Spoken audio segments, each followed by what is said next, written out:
Maligayang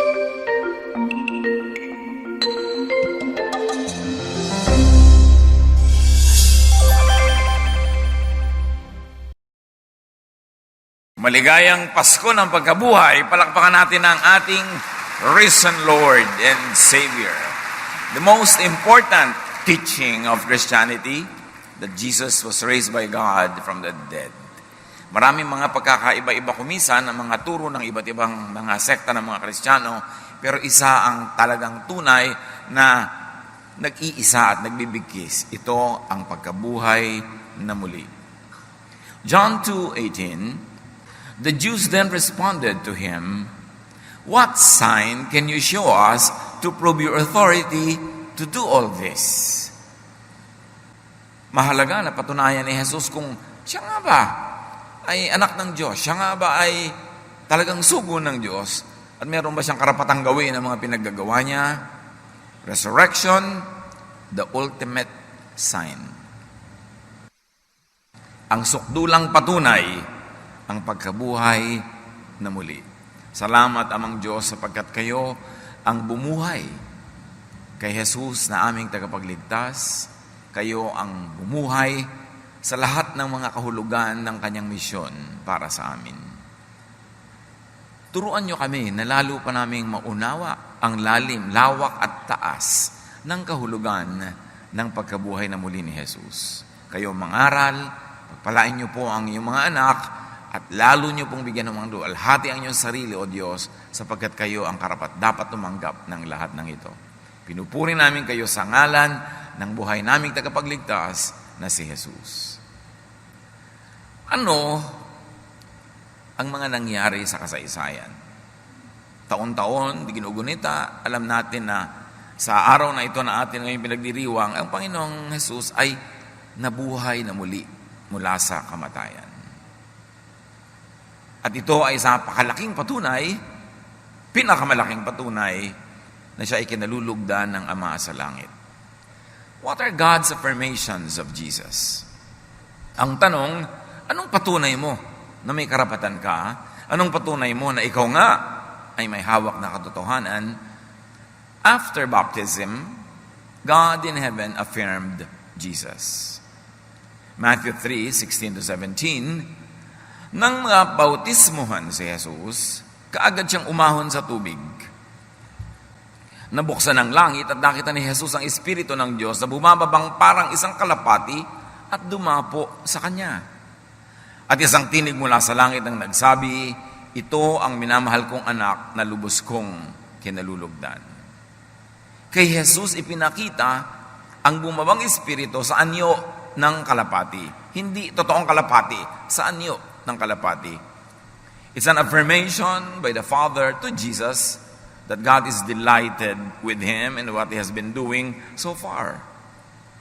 At sa teksto ng nakasulat ay maaaring nadinig din ng marami, or at least ni John the Baptizer, ang tinig na nagmula sa langit. Isang pagpapatotoo at pagpapakilala kung sino si Jesus. God affirmed Jesus in the Transfiguration, even more dramatically. Matthew 17:1-6. Isinama ni Jesus si Pedro at ang magkapatid na Santiago at Juan at sila'y umakyat sa isang mataas na bundok. Habang sila'y naroon, nakita nilang nagbago ang anyo ni Jesus. Nagliwanag na parang araw ang kanyang mukha at nagningning sa kaputian ang kanyang damit. At nakita ng tatlong alagad sina Moises at Elias na nakikipag-usap kay Jesus. Nililiman sila ng napakaliwanag na ulap. Mula rito'y may tinig na nagsabi, "Ito ang minamahal kong anak na lubos kong kinalulugdan, pakinggan niyo siya."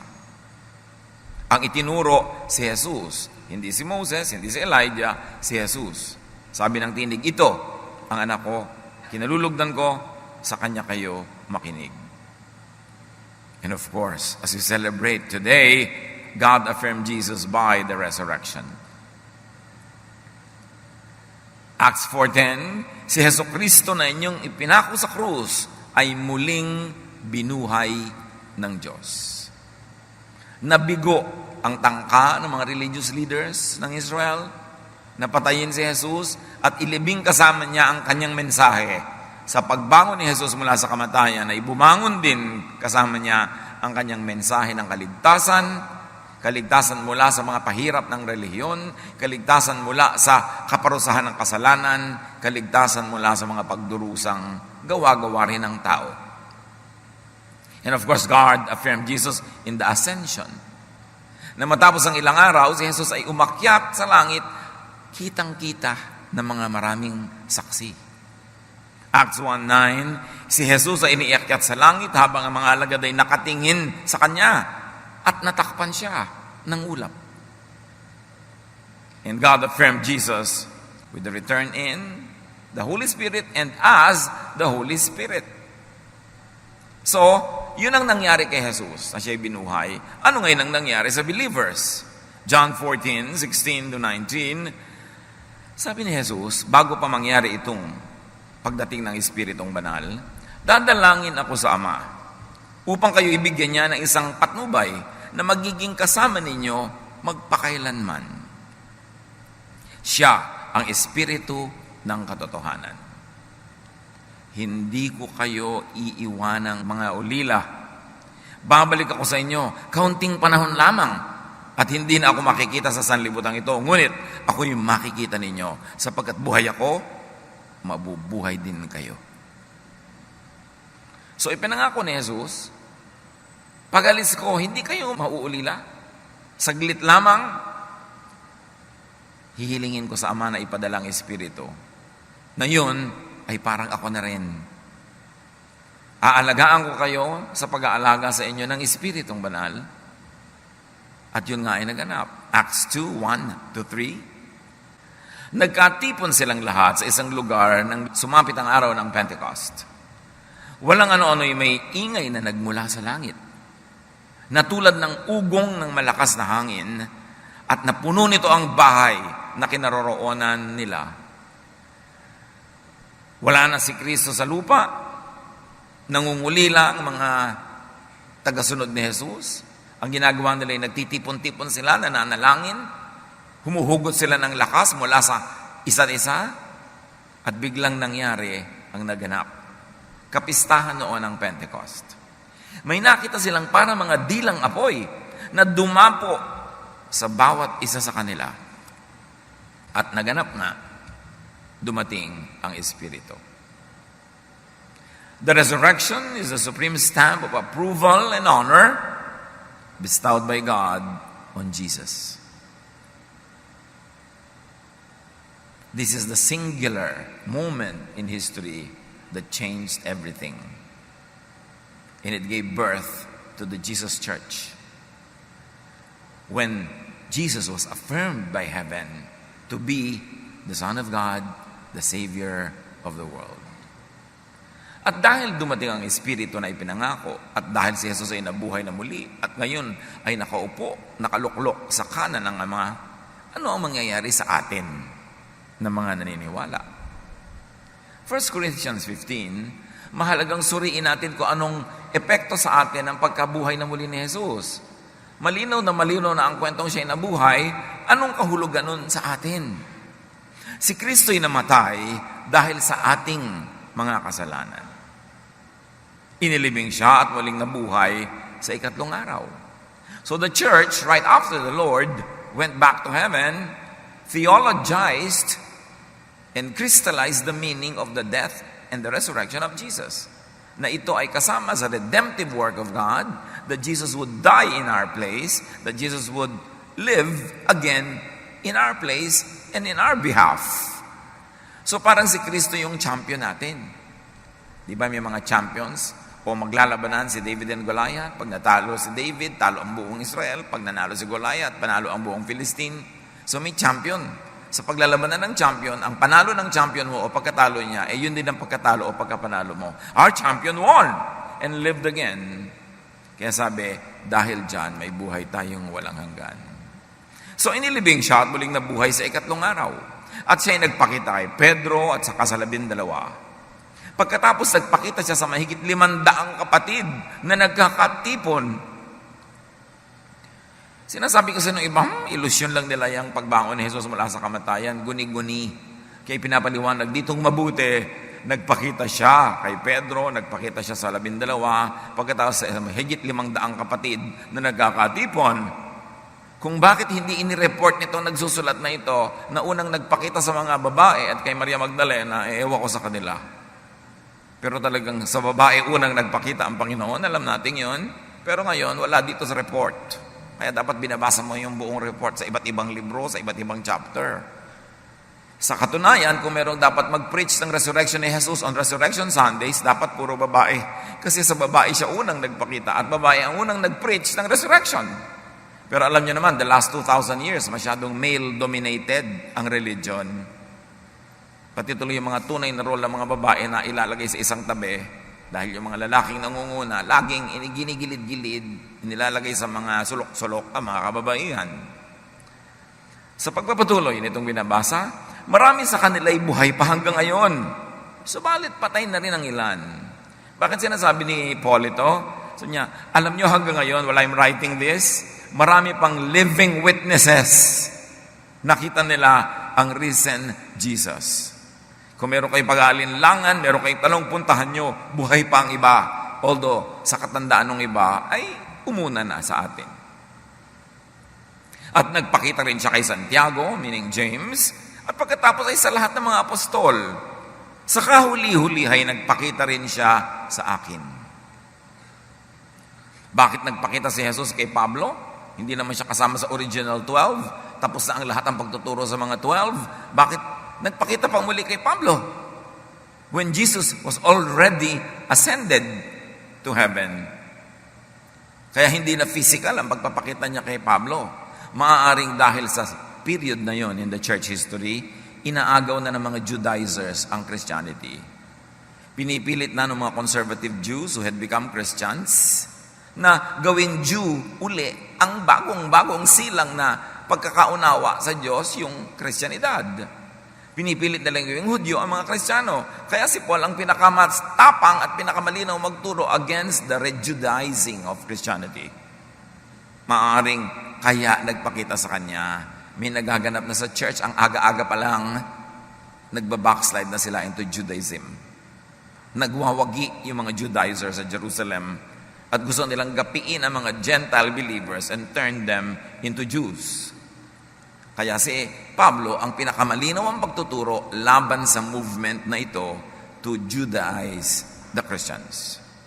Sa pagpapatuloy, verse 12, ngayon, kung ipinapangaral namin si Kristo ay muling nabuhay, bakit sinasabi ng ilan sa inyo na hindi bubuhayin muli ang mga patay? Bakit kumakalat ang balita na hindi mabubuhay ang mga mananampalataya?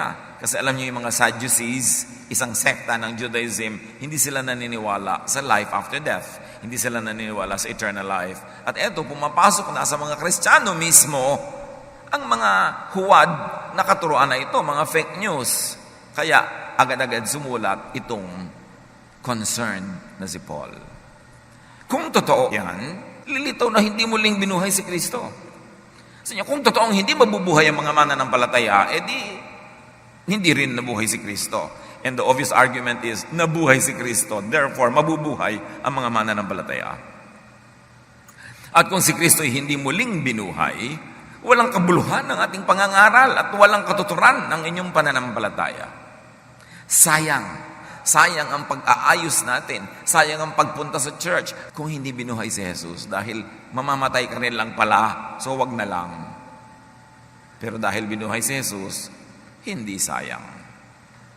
Hindi sayang ang paninindigan, ang pagpapagod, ang pagbibigay sa gawain, at ang pagpapakabait kasi buhay si Jesus. Hindi lamang yan, lilitaw pa kung hindi binuhay si Jesus, na ang lahat ng mga namatay na sumampalataya kay Kristo ay mapapahamak or napahamak. Yun ang mangyayari kung hindi talaga binuhay si Jesus. So, sumunod lang pala sila sa patay, namatay sila, di patay-patay lahat. Sayang. Kung ang pag-asa natin kay Kristo ay para lamang sa buhay na ito, tayo na ang pinakakawawa sa lahat ng tao. Sabi ko, ang effect sa inyo ni Jesus, pang dito lang sa earthly life, kawawa tayong lahat. Biruin mo naman, Nagsaserve tayo, nag-uubos tayo ng panahon sa pagsamba, sa paglilingkod, nagbibigay tayo ng ating time, talent, treasure, tinitimpi natin ang mga gusto nating gawing mali, nagpapakabait at nagpapakabuti tayo. Pagkatapos, hindi naman pala binuhay si Jesus, hindi, sayang lang ang lahat. But the argument goes backwards, na dahil si Jesus ay binuhay, walang sayang sa mga ginagawa natin para sa pagpapalawig, pagpalaganap, pagpapalago ng kaharian ni Jesus. Verse 20, ngunit sa katunayan, si Kristo'y muling binuhay. At ito'y katibayan na muling ang bubuhayin ang mga patay at mga mamamatay pa. So hindi kawawa ang mga believers, hindi lugi, hindi napahamak ang mga sumakabilang buhay na noon pa na nananalig kay Jesus. May kabuluhan ng pananampalataya, mayroong kabuluhan ng pangangaral sa pangalan ni Kristo dahil mabubuhay muli ang mga mananampalataya. Kung paanong dumating ang kamatayan sa pamamagitan ng isang tao, meaning Adam, gayon naman dumating ang muling pagkabuhay sa pamamagitan din ng isang tao, meaning Jesus. So ang usapin na dito ni Paul is racial. The whole human race fell because their champion Adam fell. But in Jesus, the new champion of the people, humanity will rise again. Sapagkat kung paano namamatay ang lahat dahil sa kanilang kaugnayan kay Adan, gayon din naman, mabubuhay ang lahat dahil sa kanilang kaugnayan kay Kristo. Binaligtad ni Jesus ang tree of temptation, the tree of sin, sa garden. May tree sa garden, dahil sa tree na yan, nagkaroon ng fall, nagkaroon ng sin, nagkaroon ng damnation. Binaligtad ni Jesus yon. Ginawa ni Jesus na tree of life, yung tree of sin and temptation. John 15:5, I am the vine. Hindi baging yan, puno ang mas magandang pananagalog dyan. I am the vine, you are the branches. If you remain in me and I in you, you will bear much fruit. Apart from me, you can do nothing. Kita nyo kung paano binaligtad ni Jesus yung tree of temptation. Na pag kumain ka ng prutas doon, ikay mapapahamak. Ngayon, ginawa ni Jesus, sabi niya, ako na ang puno. At hindi lang kayo pumipitas-pitas, kayo na ang sanga. At hindi kayo pipitas ng prutas lang, kayo mismo ang mamumunga ng prutas. At ang pipitas ng inyong bunga, ang makikinig sa inyong aral, ang sasama sa inyong pag-akay, ang tatanggap na inyong mga pagtuturo at pagmamahal, sila ay mabibiyayaan din. Dahil hindi na lang kayo ngayon eater and recipient of the fruit, kayo na mismo ang bearer of the fruit for many. Can you see the reversal of the failure that happened in the life of Adam and Eve? Now this is reversed in Jesus. Binaligtad ni Jesus ang ginawa ni Adan. Si Adan ay nabigo, si Jesus ay nagtagumpay. At binaligtad ni Jesus ang nangyari kay Adan, si Adan ay namatay, si Jesus ay nabuhay. Sa pagpapatuloy ng Corinthians, subalit may magtatanong, paano bubuhayin muli ang mga patay? Ano ang magiging uri ng katawan nila? Yan ang laging tanong ng marami. Pastor, pag nasa heaven na po ba tayo, anong pagkain araw-araw? Baka na yun naman ang yun, boring for eternity. Ano po kaya ang isusot ko? At yung tanong nila kay Jesus, yung naging maraming asawa dito sa lupa, sino ang asawa nila sa langit? Ang ginagawa kasi ng mga tao, inililipat lang yung buhay dito, doon sa kabilang buhay na parang everything is the same, napalitan lang yung paligid. No. Hindi dapat pinoproblema yung mga problemang yan. May mga katawan, panglangit, at mayroon namang panlupa. So yung katawan natin yan, panglupa lang yan. Nag-aalala pa yung iba, paano yung mga implants ko? Madadala ko po kaya yun sa eternity? O pag namatay po ba ako, babalik ako sa dating itsura ko bago ako nag-botox? Mga pinoproblema ng mga tao yan. Iba ang kagandahang panlupa at iba ang kagandahang panlangit. Ganyan din sa muling pagkabuhay ng mga patay, ang inilibing ay mabubulok. Ngunit hindi mabubulok kailanman ang muling binuhay. Walang karangalan at mahina ng ilibing, marangal at malakas sa muling pagkabuhay. Inilibing na katawang pisikal, muling mabubuhay bilang katawang espiritual. Ano man ang kahulugan nun, hindi binusisi. Pero isa lang ang napakalaking overriding message. Iba ka na pag bunyuhay kang muli matapos ang kamatayan ng iyong katawan. Huwag ka nang mag-alala na baka maiwan ang mga implant. Baka matanggal ang mga ikinabit mo pa naman ng mga dekorasyon sa iyong katawan dahil hindi na ganyan. Hindi man ganyan, hindi man binusisi ang description, isa lang ang nakakatiyak tayo. Yung inilibing na mahina, babangong malakas.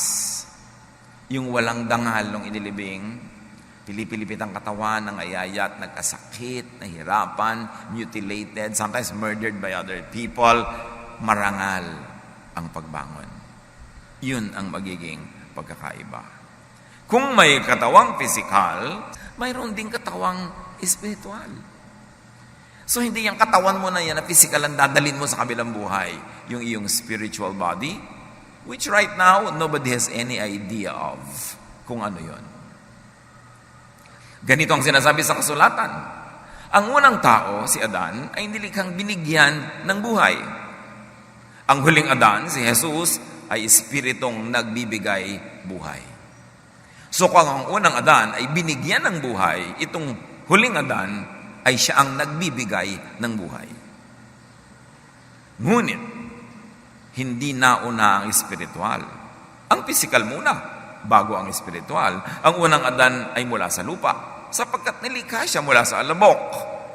Ang pangalawang Adan, si Jesus, ay mula sa langit. At kung siya nanggaling, doon siya uuwi, at doon niya tayo ipinaghahanda ng ating tahanan at makakapiling natin siya at ang Ama forever. Ang katawang panlupa ay katulad ng nagmula sa lupa. Ang katawang panlangit ay katulad ng nagmula sa langit. So mula nung pinanaligan mo si Jesus, pinapasok mo siya sa iyong buhay, sa iyong puso, sa iyong espiritu, nakiisa ka sa Kanya, naging dalawang tao ka na. Yung tao na galing sa lupa at yung tao na galing sa langit. At pag namatay ka, ang mamamatay ay yung galing sa lupa at yung galing sa langit ang mabubuhay na muli at siya ang babalik sa Diyos. Kung paanong tayo ay naging katulad ng taong nagmula sa lupa, matutulad din tayo sa taong nanggaling sa langit. Ito ang ibig kong sabihin, mga kapatid. Ang binubuo ng laman at dugo ay hindi maaaring makibahagi sa kaharian ng Diyos. At ang katawang nasisira ay hindi maaaring magmana ng hindi nasisira. Hindi pwedeng ikaw yung babangon. Isang hiwaga ang sinasabi ko sa inyo.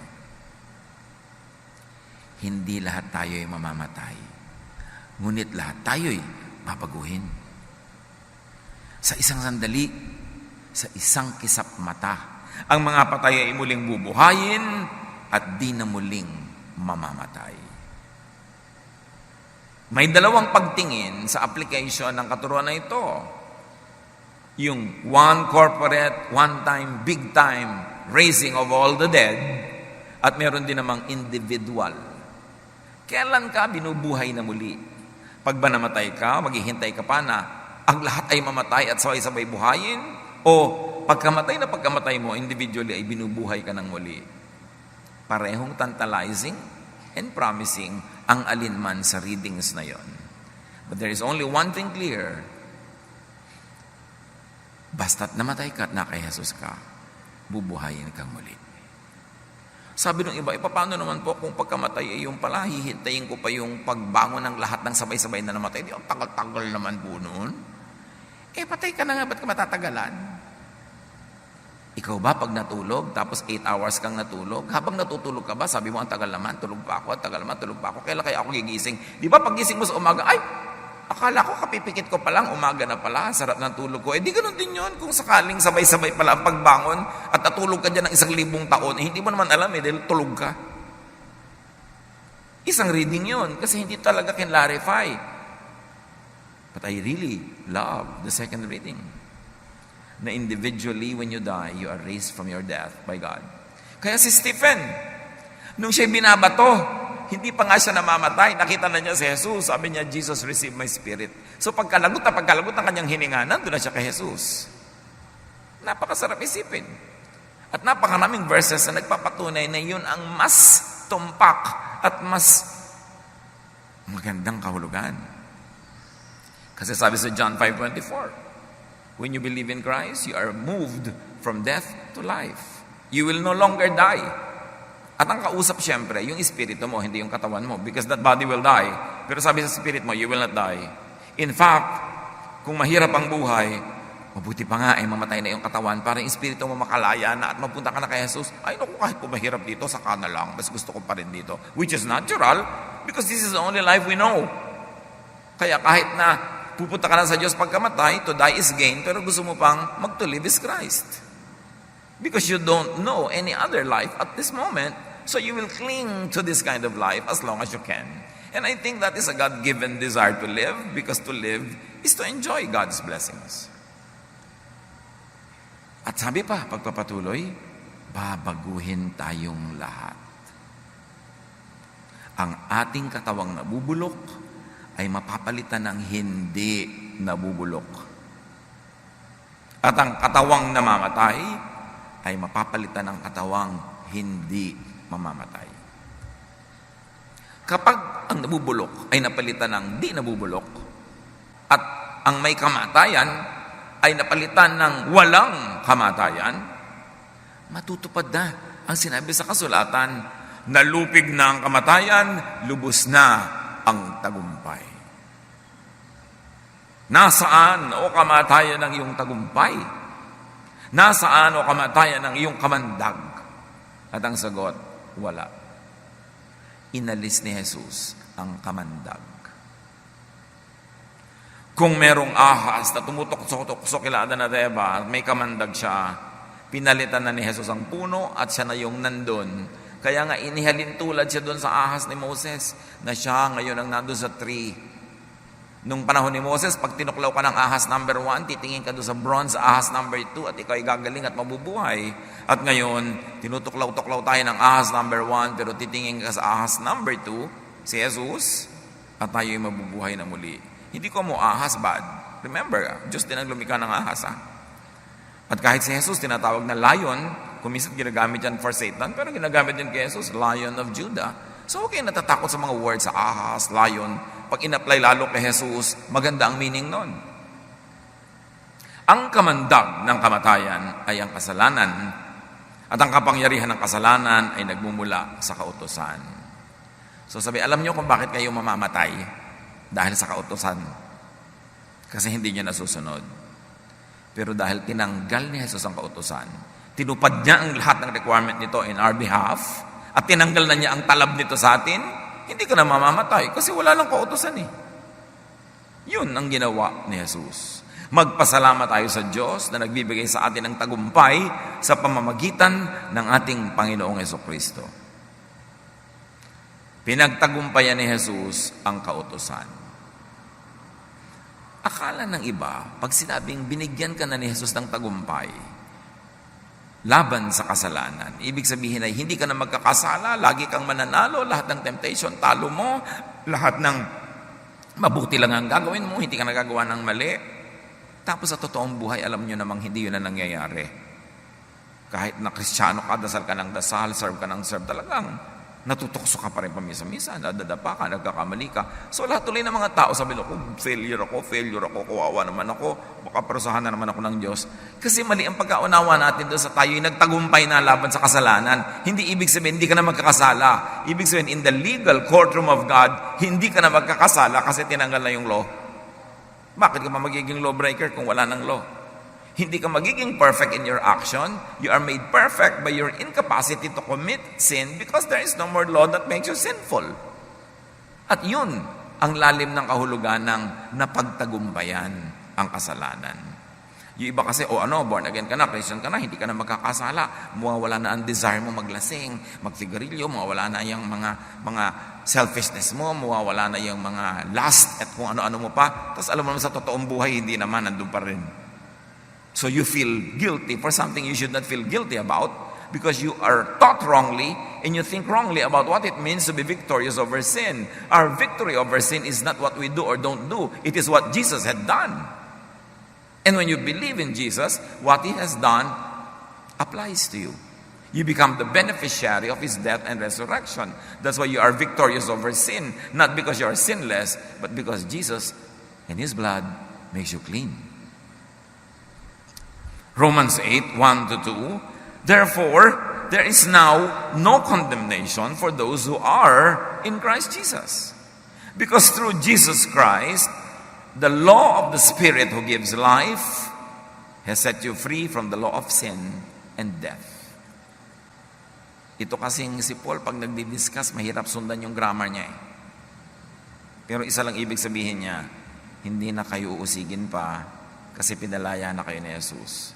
Yung dating spirit of the law that applied to you, therefore you are condemned, is now replaced with the spirit of love of God through Jesus. So there is now no more condemnation for those who believe in Jesus. Although in actual life, marami ka pa rin mga kabalbalan dyan at mga pagkakadapa at pagkakamali-mali. Pag nilitis ka ng Diyos, hindi yun ang ilalagay na Exhibit A para ka pa walang sala. Ang ilalagay na Exhibit A ay ang kamatayan ni Jesus at ang pagkabuhay niyang muli. Therefore, covered ka. Yun ang sinasabing saved by faith. So, dahil dyan, alam natin ang nangyari kay Jesus. Alam natin ang nangyari sa mga believer. So ano ngayong dapat mangyari sa pamamagitan natin? Kaya nga mga minamahal kong kapatid, magpakatatag kayo at huwag matinag. Huwag kayong matinag ng prospect of death. Huwag kayong matinag sa prospect of death which is your own or the death of your loved ones. Because all believers will just reunite with Jesus. Huwag kayong matinag sa mga takot na ibibigay ng buhay. Huwag kayong matinag sa mga momentary failures that sometimes happen in your own life.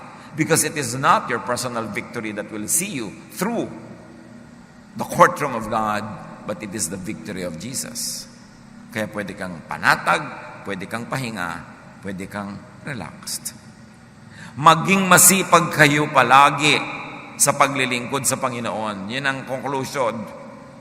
Okay, nabuhay si Jesus sa muli. Bubuhayin ka rin. Hindi ka napaparusahan. Tumanggap ka na kutakot-takot ang pagpapala. O ano ngayon ang gagawin mo?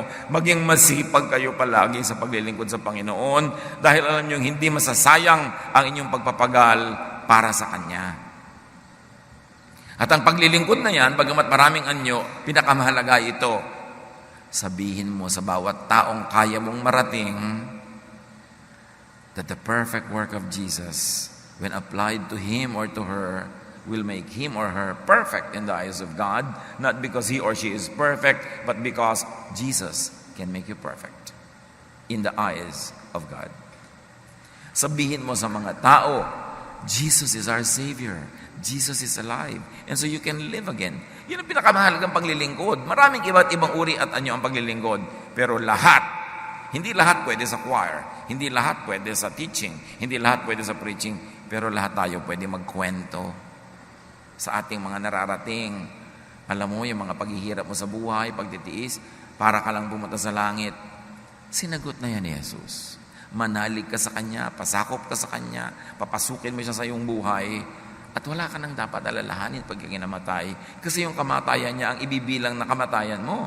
At ang pagkabuhay niya muli ang pagkabuhay mo. So spread the news. This is the good news. That you need not suffer because you are imperfect. Because Jesus already suffered for you and won for you. Kaya natin sabihin lahat yan sa iba-ibang language. Hindi mo kailangan maging eloquent or speaker. Hindi mo kailangan magsalita sa libu-libong tao. Kung may 3 kang kakilala, sabihan mo. But lahat dapat marating. Sabi, magsikap kayo. Tumanggap kayo ng pagpapala. Dapat huwag nyo suluhin. Kailangang ipasa nyo yan. At kung hindi ikaw ang preacher, hindi ikaw ang teacher, gumawa ka ng paraan para mo siya matulungan, mapagaan mo yung ginagawa niya, ikaw ang gumawa ng pwedeng iba para makakonsentrate siya sa pagpipreach. Kung merong mga tao na ang trabaho nila ay ganito, tumugtog, hindi ka nakakatugtog, di pwede ka namang maglinis-linis ng mga gitara dyan, mag-assemble ng mga gamit, mag-maintain yan, tulong mo rin yon. Pag tumugtog siya, kabilang ka rin na tumugtog kasi kasama ka sa pag-aayos ng mga pangtugtog. Teamwork yan. Pero ang sabi, alam nyo, ang laki ng pagpapalang tinanggap nyo. Dapat magsikap kayo. Hindi para bayaran ng Diyos, kundi para marami pa ring tumanggap ng pagpapala na tinanggap nyo na.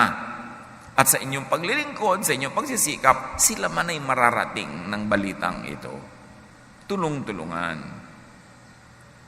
So huwag nang matakot sa physical death. At kung tayo ay nakaranas mamatayan ng mahal sa buhay, huwag na magluksa. Nasa Panginoon, namimiss natin, natural, pero surrender to God. People that God already called to go home. Para lumuwag ang iyong dibdib. At para din makakonsentrate ka on going on with your life to make the most out of whatever is left in your earthly life. Rejoice because Jesus lives. And because Jesus lives, we are alive. John 5:24, very truly I tell you, whoever hears my words and believes him who sent me has crossed over from death to life. Sino man ang makarinig ng aking mga pangaral at nananalig sa amang nagsugo sa akin ay tumawid na mula sa kamatayan tungo sa buhay na walang hanggan, hindi na niya mararanasang mamatay. Yung katawan mamamatay, pero yung espiritu hindi na. Can you imagine this? Jesus said, whoever hears will have eternal life. Tayo ang magsasalita. Para makarinig sila. Kayo ang magsasabi sa inyong mga kasama sa bahay, mga kamag-anak, kaibigan, katrabaho, kasi kayo ang may access.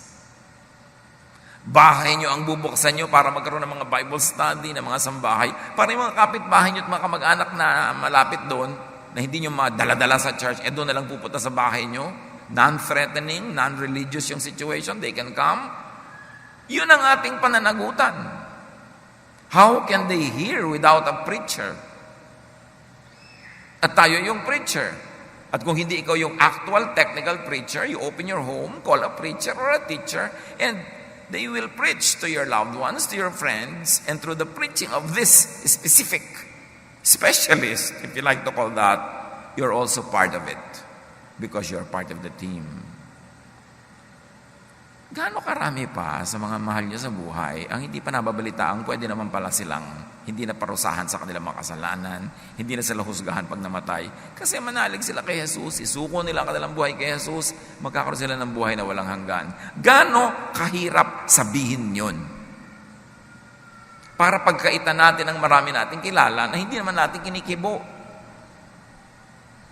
Kung minsan nasa eroplano ka, ilang oras ka nakaupo doon, yung bang katabi mo kahit 3 sentences na sharean mo na. Minsan nasa traffic ka, ang tagal-tagal, hindi ba ang gandang opportunity? Pero hindi mo kailangan may mic, tapos may buslo ka na ikot-ikot, hihingan pa ng donation yung mga tao doon, kaya ayaw tuloy makinig. But you have a mission. Every heart that has Jesus is a missionary. Every heart that doesn't have Jesus is a mission field. And there are many, many mission fields that only you can go to kasi kayo lang yung may access. Sasabihin iba, bakit kaya nabubuhay pa ako? Namatay na yung mahal ko sa buhay, tapos ako buhay pa. Kasi may assignment ka pa. Do your assignment. Magdala ka pa ng maraming tao sa paanan ni Jesus. Turuan sila ng Jesusness. Hindi yung tuturuan mo sila, dadali mo sa isang religion, tapos kutakot-takot ang mga pahirap na naman ang gagawin sa kanila sa loob ng church na yun. Walang katapusang mga donasyon, walang katapusang do's and don'ts. Iko-condemn na naman sila every step of the way. Ba't pa nagka-Jesus? So si Jesus lang dapat ang dinadala, hindi yung mga religious regulations. The love of Jesus, the love of God through Jesus.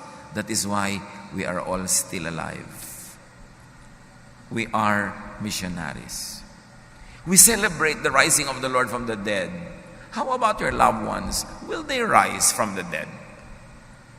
Kailangan nating seryosohin ang soul winning. We should go back to old-fashioned soul winning. Zealous, energetic, loving, concerned, sharing of Jesus with everyone. Hear the Word of God, declare the Word of God, and that is how you celebrate the resurrection. Jesus already resurrected. We believers will resurrect. But how about those that have not heard of the good news yet? They too must resurrect. And their hearing depends on your speaking to them.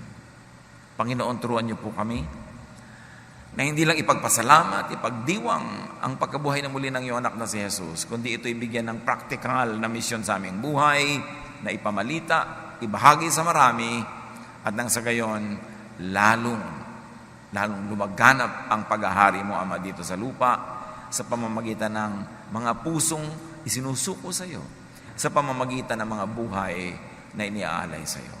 Pagbulay-bulayan natin ito, habang ipinagdiriwang natin ang kahulugan that Jesus rose from the dead.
Love to you, mga pamangkin. Dito tayo mag-aral ng salita ng Diyos. Dito tayo mag-aral ng mga practical na bagay, magdalanginan para sa isa't isa, makinig ng mga mensahe, at dito tayo magsasama-sama spiritually sa ating official Ed Lapis YouTube channel na ang address ay Sabi ni Kuya Ed.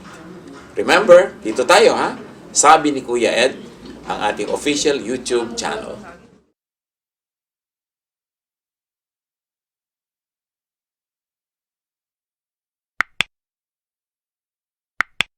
Do not forget to subscribe. Click the subscribe button and ring the bell for notification. Like, comment, and share our official YouTube channel. Visit Ed Lapis website for daily devotion, audio podcast, latest video message, send your prayer request, subscribe to mailing list and more. Visit edlapis.com.ph.